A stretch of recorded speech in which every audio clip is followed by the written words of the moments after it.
आदाब नाज़रीन, Z news में आपका खैर मकदम है। जिला पुंछ के तहसील मेंढर में गवर्नमेंट हायर सेकेंडरी स्कूल में आज डिप्टी कमिश्नर पुंछ ने मेंढर की आवाम के मसाइल सुनने के लिए पब्लिक दरबार लगाया।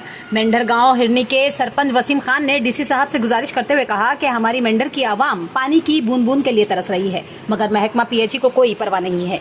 वहीं गुरसाई के सरपंच शिराज अजहरी ने कहा कि हमारे government higher secondary school Gursai में स्टाफ की कमी है। पूरे स्कूल में सिर्फ 7 टीचर हैं। आगे देखिए हमारे नुमाइंदा तालिब चौधरी की ये रिपोर्ट। तमाम हजरात तालियों से स्वागत करें, जोरदार तालियों से, क्योंकि ये बहुत ही प्यारा प्रोग्राम है जिसमें अदबी नशिस्त भी है और मंबा इल्म व अदब प्रदीप खन्ना साहब की निजामत से जिस प्रोग्राम का इनेकाद हो और बेहतर अंदाज में उस प्रोग्राम की कार्रवाई चले, यकीनी तौर पे मुबारकबाद दी जा सकती है। मैं अपनी बात को आगे बढ़ाते हुए जनाब जिला तरक्याती कमिश्नर पुंछ की तवज्जो चाहता हूं कि जनाबे वाला ने अपने मुख्तसर से वक्त के अंदर बहुत अच्छे काम किए हैं। बड़ी स्कीमें जो रास्ते में पड़ी थी, हमने आपसे जो गुजारिशात की, आपने उनको मुकम्मल करने की कोशिश की। जनाबे वाला से एक अहम मामला, एक अहम मुद्दा जो मैंने आपके ऑफिस में उठाया था, गवर्नमेंट हायर सेकेंडरी स्कूल मुरी गुरसाई, जिसमें करीब 600 तलबा हैं। आप तवज्जो कीजिएगा कि 600 तलबा पे सिर्फ 5 लेक्चरर्स हैं। आप बताइए वो लेक्चरर्स, क्या 5 लेक्चरर्स के जरिया से 600 तलबा को तालीम दी जा सकती है? क्या ये नाइंसाफी नहीं है उस शिक्षा के साथ, उन तलबा के साथ? क्या जुल्म नहीं है उनके मुस्तकबिल के साथ? मैं दूसरी बात आगे बढ़ाते हुए कि गवर्नमेंट हाई स्कूल सर, जिसमें 250 तलबा है, चीफ एजुकेशन ऑफिसर यहाँ पर मौजूद है, 7 टीचर से 250 तलबा को किस तरीके से एजुकेट कर पाएंगे? मेरी आपसे गुजारिश है, क्या ये इन तलबा के मुस्तकबिल के साथ खिलवाड़ नहीं है कि कोविड का दौर गुजरा, तलबा का मुस्तकबिल खतरनाक है, तबाही और बर्बादी के दाने पे है, और मजीद अगर तलबा को, स्टूडेंट्स को अगर लेक्चर्स फराहम नहीं किए जाएंगे, कॉलेजेस को या हायर सेकेंडरी स्कूल को या स्कूल्स के अंदर वो असामियां पूर्ण नहीं की जाएंगी, तो बताइए वो तलबा किस तरीके से एजुकेशन हासिल करेंगे?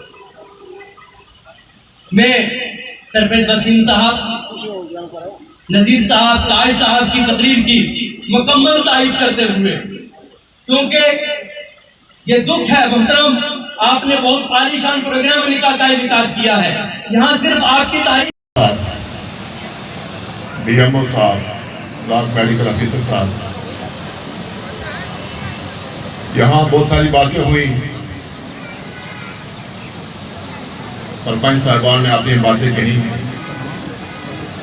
बेसिकली डिप्टी कमिश्नर साहब बहुत ही अच्छे आदमी हैं, और जहाँ इनके बस की बात होती है, जहाँ जो इनके लेवल की बात है वो काम करते हैं। हमें शर्मिंदगी होती है बार बार कहना कि जैसे बेरोजगार लोगों को रोजगार देने के लिए सरकार ने स्कीम चलाई कंट्रैक्टर्स कार्ड के लिए। 6 महीने लोग सफर रहे, कार्ड बने, आगे नई प्लानिंग आ गई कि इन लोगों को दोबारा लिस्ट में नहीं लाना, कहाँ वेरिफिकेशन होगी, वो लंबा काम है। ऐसे PMAY की बात है,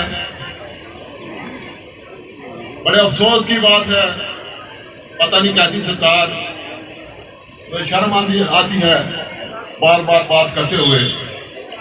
हम लोग इलेक्टेड लोग हैं, सरपंच हैं या DDC हैं, BDC हैं बैठे हुए, तो इनकी बात कोई नहीं सुनता।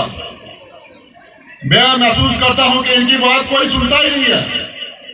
अगर सुनता है तो ये जेन्युइन बात है कि PMAY में जेन्युइन लोग जो हैं, जो बेबस और बेकस लोग हैं, जिनके पास अपना मकान नहीं है, वो लोग रह गए हैं। और तमाम तर लोगों ने ये कोशिश की, सरकार से भी अपील की, अलजी साहब से भी अपील की कि एक वो जो है, जो आपने वो सिस्टम जो उसको डिलीट किया है उसको खोला जाए ताकि ये भी लोग भी लिस्ट हो जाएं। और मुझे ये महसूस हो रहा है कि किसी ने कुछ भी नहीं सुना।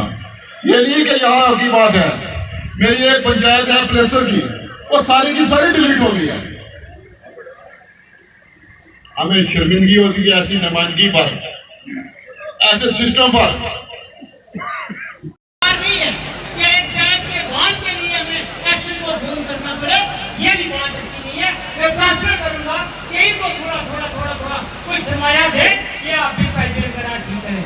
जनाब डीसी साहब, हम 2-3 बातें आपके सामने रखेंगे। एक आपके सामने ये मिसाल है, ये जो एक यहाँ पर आजाद साहब डीसी साहब ने एक ये हाल बनाया था माजी में। आप देखें यहाँ चेयरमैन साहिबान बैठे हैं, यहाँ प्रिंसिपल साहिबान बैठे हैं, ये सबका है, एक मेरा नहीं है। ये स्कूल सबका, हिंदू मुस्लिम सिख ईसाई, हम इसी टाट पर बैठ करके आज स्टेज पर खड़े हैं। इसको फौरी तौर पर किया जाए ताकि हमारे बच्चे सफर ना हो। पहला काम हमारा ये है। और